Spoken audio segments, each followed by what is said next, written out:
Hello, I'm Freya. Last week we had the pleasure of working with students from Gelliswick Primary School in Milford Haven. We taught ballet classes that were put together by Ballet Cymru's Duets programme. The classes really focus on making the children be creative and have their own sense of movement, as well as learning ballet technique. It was fantastic to see some students at the beginning unsure of what ballet was, and by the end really engaged and loving every moment. I loved seeing boys, girls, all ages really engrossed in classes and seeing how free they felt when they moved. I was so impressed by the choreographic tasks that they put together.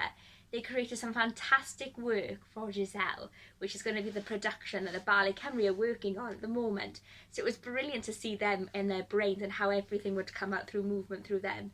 It was a fantastic week and I'd love to work with this group again. What a great bunch of students and a fantastic project put together by Ballet Cymru.